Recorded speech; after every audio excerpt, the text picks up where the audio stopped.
आप देख रहे हैं अब तक न्यूज इंडिया, जो आपको रखे आगे। जय भीम, अस्सलाम वालेकुम साथियों। मैं Imtiaz Nadaf, Vanchit Bahujan Aghadi state spokes person. आज खुसूसन औरंगाबाद कॉन्स्टिट्यूंसी के अंदर जो हमारे उम्मीदवार हमने उतारे हैं वंचित बहुजन आघाड़ी की तरफ से, अफसर खान साहब, उनके ताल्लुक से बहुत सारी आड़ी टेढ़ी सही और गलत बातें माहौल के अंदर बड़ी छा रही है। तो महाराष्ट्र के तमाम दीगर इलाकों से और खुसूसन औरंगाबाद शहर से ये जो चीजें आ रही है, मैं उस ताल्लुक से जो गुत्थी बनी हुई है उस गुत्थी को सुलझाने के लिए आज आपसे मुखातिब हो रहा हूं, औरंगाबाद कॉन्स्टिट्यूंसी के तमाम वोटरों से।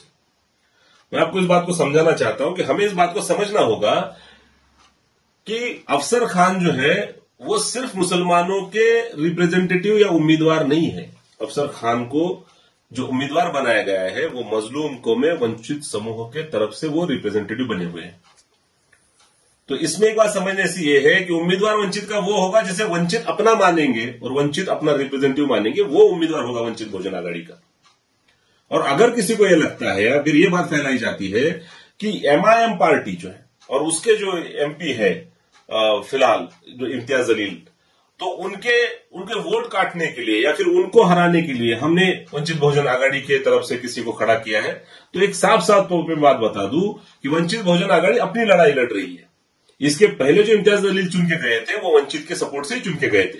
समझने वाली बात यह है कि उस वक्त 2019 में अगर इम्तियाज जलील को चुन के लाने में वंचितों ने अपना दमखम दिखाया है, अपनी कोशिश, अपनी मेहनत लगाई है, तो 2024 में ऐसा क्या हो गया कि उन्हीं वंचितों को इम्तियाज जलील अपनी पहली पसंद नहीं लग रहे हैं। और जहां तक बात है वोट काटने का, आप हमें एक बात बताइए, आप ये सोच सकते हो इस चीज को कि नवाब मलिक हो, बाबा सिद्दीकी हो, फरहान आजमी हो, नसीम खान हो, ये वेल सेटल लोग हैं पॉलिटिक्स के अंदर महाराष्ट्र के। इनके खिलाफ जब एमआईएम ने उम्मीदवार उतारे थे तो इसको आप किस नजर से देखोगे? इसको क्या न्याय दोगे आप? तो यहां पे समझने वाली चीज है कि औरंगाबाद के अंदर वंचित बहुजन आघाड़ी की तरफ से जो उम्मीदवार उतारा गया है उसको वही न्याय से देखा जाएगा, उसी नजर से देखा जाएगा जिस नजर से इन बाकी कैंडिडेट के खिलाफ जब एमआईएम ने उम्मीदवार उतारे थे तो उनको आपने जिस नजर से देखा हुआ था।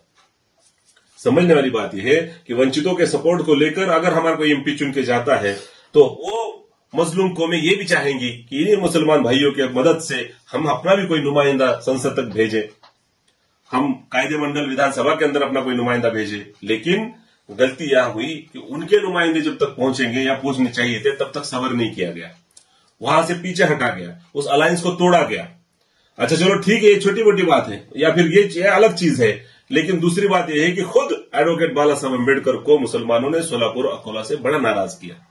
फिर भी ना कोई कीना, ना कोई कपट, ना कोई बुग्ज, कोई दिल में किंतु परंतु नहीं लाते हुए फिर से जमीन पर उतर के बाला साहब अम्बेडकर ने जिस तरह से मुसलमानों के लिए काम किया। मैं खुद पश्चिम महाराष्ट्र से आता हूं, यहां पे जब किसी बादशाह का स्टेटस रखने से और बाकी सब चीजों से जब मुसलमानों के छोटे छोटे गांव के अंदर जब अटैक होते थे मुसलमानों के ऊपर, तो तब ऐसे गांव खेड़े और देहात के अंदर जहां मुसलमानों की पॉपुलेशन ना के बराबर है, एक का दुक्का घर मुसलमानों के है, ऐसी जगह में जब अटैक होता था तो उनके पीठ पीछे कौन खड़े रहता था? वो सिर्फ वंचित बहुजन आघाड़ी के कार्यकर्ता थे जो पुलिस स्टेशन तक मुसलमानों के साथ जाते थे।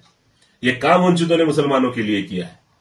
और फिर उसके बाद एक बात समझने जैसी है कि हम जिस देश में रहते हैं वो देश दारुल अमन मुल्क है मुसलमानों।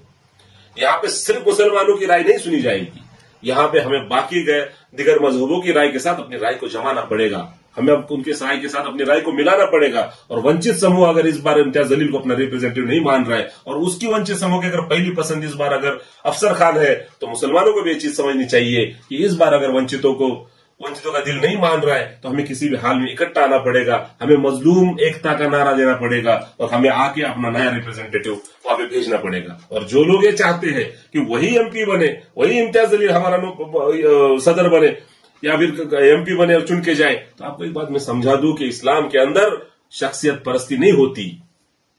बहुत भारी बात करता, बहुत काम करता, कुछ भी हो, लेकिन ऐसा नहीं होता। मैं आपको समझाने के लिए एग्जाम्पल के तौर पे एक बात बताता हूं कि खालिद बिन वलीद रजी अल्लाह ताला अन्हु बहुत ही फॉर्म में थे, बहुत फॉर्म में थे, कोई जंग नहीं हारते थे। लोगों का गुमान होने लगा कि मुसलमान क्यों जीत रहे हैं, क्योंकि उनकी तरफ खालिद बिन वलीद जैसा कमांडर है। ये जब राय फैलने लगी, ये जब गुमान फैलने लगा, तो उमर बिन खत्ताब रजी अल्लाह ताला ने अपनी खिलाफत के अंदर खालिद बिन वलीद रजी अल्लाह ताला को रोका। क्यों? क्योंकि ये राय वो बदलना चाहते थे कि मुसलमान जीतते इसलिए है क्योंकि अल्लाह चाहता है, इसलिए नहीं जीतते कि खालिद बिन वलीद जैसा कमांडर मुसलमानों के पास है। हमें इस चीज को समझना पड़ेगा। हमें इस मुल्क के अंदर रहते हुए हमें दूसरों की राय से राय जमानी पड़ेगी, और जो कॉन्स्टिट्यूंसी है, जो औरंगाबाद कॉन्स्टिट्यूंसी है, उस कॉन्स्टिट्यूंसी के अंदर सिर्फ मुसलमानों के वोटर पे कोई एमपी चुन के नहीं जाएगा मेरे भाइयों, ये आप ध्यान में रख लो। बाकियों के साथ गठजोड़ जरूरी का है। और वंचित बहुजन आघाड़ी वो प्लेटफॉर्म है जहां पे हिंदू वोटर्स वंचित बहुजन आघाड़ी के पास है, और आज के इस नफरत भरे माहौल के अंदर भी वो हिंदू वोटर वंचित बहुजन आघाड़ी की सीख और उसकी कोशिश और उसकी गारंटी के ऊपर एक मुसलमान कैंडिडेट को वोट देने के लिए वो बॉन्डेड है। ये कमाल है वंचित बहुजन आघाड़ी का मेरे दोस्तों। हमें इस चीजों को समझना पड़ेगा। हमें इस तरह से पागलपन दिखा के या फिर हड़बड़ी गड़बड़ी में अपने सारे पॉलिटिकल जो बेस है उसको बिगाड़ के हमें नहीं चलेगा। हमें इस चीज को मजबूती से थामना पड़ेगा। इकबाल का एक बड़ा खूबसूरत सा शेर है, आपको शेर पढ़ के सुनाता हूं कि दवाओं के तलाश में रहा दुआओं को छोड़कर, मैं रह न सका अपनी खताओं को छोड़कर, हैरान हूं अपनी हसरतों पे इकबाल, हैरान हूं अपनी हसरतों पे इकबाल, मैंने खुदा से सब कुछ मांग लिया बस खुदा को छोड़कर।